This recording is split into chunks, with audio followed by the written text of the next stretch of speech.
PFT Live Friday edition. Michael Holley and I, during the break, talking about his experience reading Father of Mine. And I felt like I felt bad because I'm curious to know where you are and how much is left. And I was asking specific questions. And it reminded me, and I think I've told this story on the show before, of a time where somebody I sent the book to, I saw this person and he said, "Hey, I read your book. I loved it." And I could just tell by the way he was saying it that he was lying. So I said, "What's it about?" And he said, "Don't do this to me." And I felt like I was tiptoeing, but it's like, no, Michael, I believe that you're reading it. I'm not. This isn't me calling BS. No, and I told you, I'm not giving up anything until the review is ready. I have my full review. I was trying to. Not telling you, but I was trying to pry. I was trying to pry a little something out of you during the break, but then I'm going to respect the prerogative of the reader. I did tell Mike that there was one part of the book that really, or a couple of them, that really surprised me, and he was like, "Oh, what is that?" And it's from the point of view from the author's point of view. The author did some things that I said, "Whoa, that's a big swing," and it connected. So I was really surprised, pleasantly surprised by a couple of those. That's all I'll say. That's all I'll say until the review is ready. I like it. It's embargoed. It's embargoed until Monday. Well, embargoed means you got to tell me in advance. I just can't say anything about it. So go ahead. Just send it to me. Send it to me, and then I'll keep my mouth shut. It's embargoed until Monday. I'll tell you on Saturday. From me. All right, good. Okay. Patrick Mahomes addressing what was the Chiefs' second Super Bowl loss. They've won 3. They've lost 2. Their floor, ever since he became the starter, is losing the AFC Championship in overtime.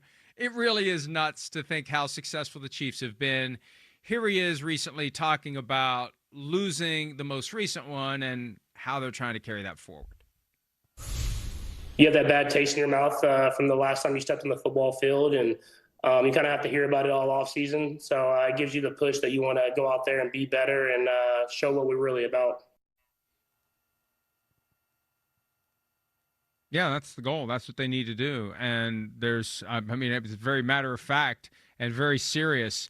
And I think that's what can happen to a team. You know, Chris had made the point, after they won 2 in a row, for the first time it seemed like they were getting satisfied with themselves. And I thought, knowing that they were standing at the bottom of the same mountain, that's the problem with the Super Bowl. We climb the mountain. Yes!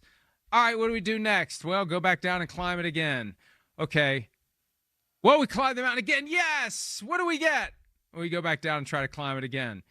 And at a certain point, we climbed that mountain. But I thought, going for 3 in a row, something nobody's ever done, I thought that would be the thing that kept them from becoming complacent, that kept them from falling off. And, hey, they got to the Super Bowl, but they weren't the same team. They had that incredible record, and it was clear all year long, this is not the same team. How are they winning these games? At some point, it's going to catch up to them. And when it did, holy cow, did it catch up to them. Yeah, and I don't think complacency is an issue for them, because they got a lot of things, and this is how a lot of champions are. They have a lot of things in place that will naturally motivate them. So that last year it was, we can be the first team to win in the Super Bowl era to win 3 straight.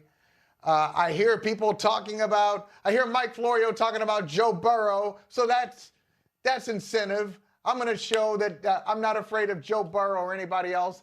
And I actually think that Buffalo not getting over the hump is motivation to the Chiefs, because they don't want to see Buffalo get over the hump at their expense. So seeing Buffalo, they know Buffalo very well. I think Buffalo has a bit of a block when it comes to Kansas City, and Kansas City feels like something is going to work out in their favor when they play the Bills. And in the Super Bowl, that wasn't motivation at all. They were just overpowered. They weren't good enough that day. They were not good enough to deal with the Chiefs. They could have been as motivated as they wanted to be. It wasn't going to happen for them, because that was a bad matchup. But you already said it, Mike. And it's like your kid coming home every year saying, "Hey, Dad, I finished first in the class again. I finished first in the class." And then one day they say, "I finished second You're like, what? You finished second? Are you really disappointed?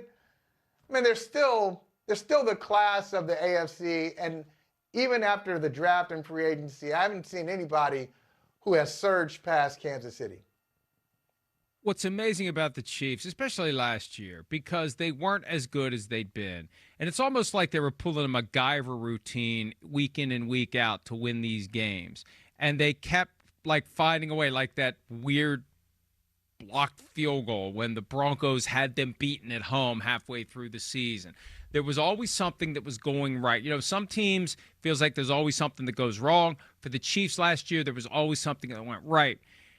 And you know, at first when it's happening, the normal reaction is there's no way this is sustainable. And then it sustains itself. And at a certain point you think, well, they keep finding a way, and that's why at the end of the day I picked them to win the Super Bowl.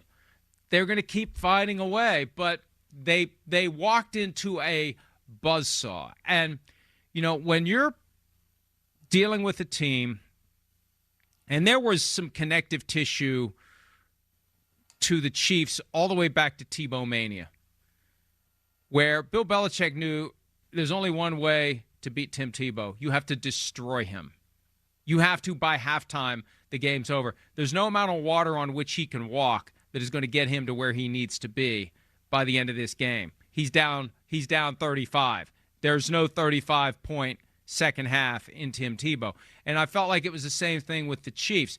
When they had the opportunity to get the knockout punch, they did. And that's what you have to do to the Chiefs. You have to knock them out and knock them out again and knock them out again and knock them out again. And then the clock is their biggest opponent, and there's no way they're going to be able to come back. That's your chance, and that's what the Eagles did. So the point is that team still exists. They're still around, and it's, hey, the Eagles are great, and look at the Bills, and let's not forget about the Chiefs. They're not going to just concede the season because they lost the Super Bowl. If anything, they're going to be more dangerous because they lost it. That's right, and I think the construction of the Chiefs, starting with the front office and the coaching staff, the construction of the Chiefs is also one of their advantages. Okay, Philadelphia, this is what I mean by that. Philadelphia won the Super Bowl. Kellen Moore goes off, and he's the head coach of the Saints. And when they lost to the Chiefs, when Philadelphia lost to the Chiefs a couple of years ago, Nick Sirianni loses his offensive coordinator and his defensive coordinator after that.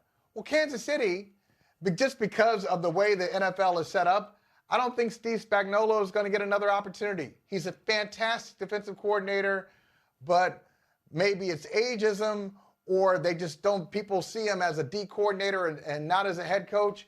He's in place. Matt Nagy, same thing. Hey, I remember you with the Bears. You're not the hot coaching name anymore. So you got the defensive coordinator in place. You got the offensive coordinator. You still have Andy Reid. You still have Brett Veach in the front office. I know they lost their assistant GM to the Titans, but their structure is still in place. You still have Mahomes. And although Kelsey is declining, they did some things in the draft and free agency that I thought were really smart. And so some of these victories last year, because they were able to inch them out or just eke them out because of the personnel, well, that may not necessarily be the case this year. They got a little bit more athletic. They got some more speed. I think Josh Simmons is the best tackle. Sorry, Will Campbell. The best tackle in the draft is Josh Simmons. They got him at 32. And I love their fourth-round pick. I love that pick. Jalen Royals. And also, hey, now, who knows if these guys pan out in the pros. Seventh-round pick. Rashard Smith, former receiver, switched to running back when he got to SMU, so he gives them a different dimension. I think the Chiefs still, if I had to call it right now, the beginning of May, who's the best team in the AFC? Yeah, still the Kansas City Chiefs. Well, you know, it felt like Travis Kelce was going to be done after the Super Bowl. Some of the stuff he was saying, I thought that's the direction it was moving. He came back for another year. You've mentioned that continuity in the coaching staff. That gets overlooked. Think of the turmoil that it creates for a coach to have to replace one or both coordinators like they've had to do in Detroit. And the other thing that Andy Reid's had, special teams coordinator Dave Toub, who's been there forever, and at one point there was some mild potential head coaching chatter. I don't think special teams coordinators get enough consideration as they deserve to be head coaches. And you mentioned Spagnuolo. I think ageism is a real thing in the NFL as it relates to coaches and other areas, but he gets way too much blame for the disaster that he was part of with the St. Louis Rams. That was a dysfunctional hot mess when he was there. The organization, top to bottom, was a crap show, and he got caught up in the middle of it. And the record reflected it, but look at some of the masterful game plans he's had in the biggest games ever. And Andy Reid benefits from the fact that his name never gets mentioned as a potential head coaching candidate. You know, Mel Kiper can go on and on about Shadur Sanders, but look at some of the guys that get hired every year and some of the guys that don't, and it makes you wonder, what are these owners thinking? And is it just a matter of they're being cheap and they want an entry-level guy? Like, I don't know, but that's the Chiefs' benefit, Michael, to your point. Matt Nagy, his name came up more this year than Spagnuolo's, but he's still there. Spagnuolo's still there. Reid's still there. That continuity year in and year out, where you don't have some big upheaval, there is a huge benefit in that. And most teams just accept it's a price of being good. It's a price the Chiefs have never had to pay.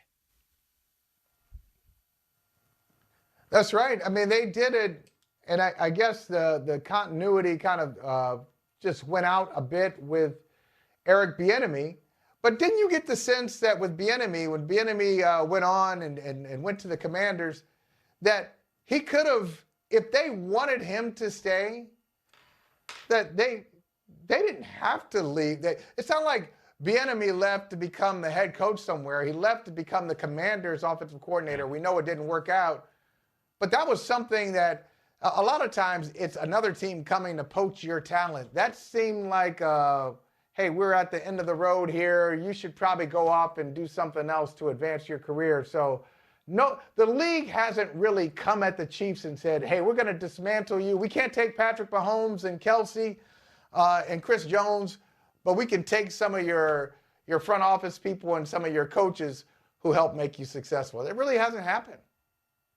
I think your read on Bieniemy is accurate. I think that he wasn't getting credit for the offense, that Andy Reid was getting it, even though other coordinators under Reid became head coaches like Nagy, Doug Peterson. So Bieniemy went to Washington, where the head coach, Ron Rivera, was a defensive guy, and Bieniemy had the keys to the offense. That's one of the strangest stories that I don't think anybody's gotten to the bottom of. Why couldn't Bieniemy take the next step? And now he goes from offensive coordinator at UCLA. Now he's running backs coach with the Bears. So he is, for everything he's done in Kansas City, the career is going in the wrong direction right now for Eric Bieniemy, and it really is a strange development. But to your point, again, this wasn't the Chiefs getting pilfered. This was the Chiefs at the point where they were ready to transition to Matt Nagy as the offensive coordinator, and they transitioned well, and they just keep rolling, and they will be one of the best teams in the conference. Hi, it's Mike Florio. Thanks for watching PFT on YouTube. Hit subscribe for the latest news and analysis from Pro Football Talk.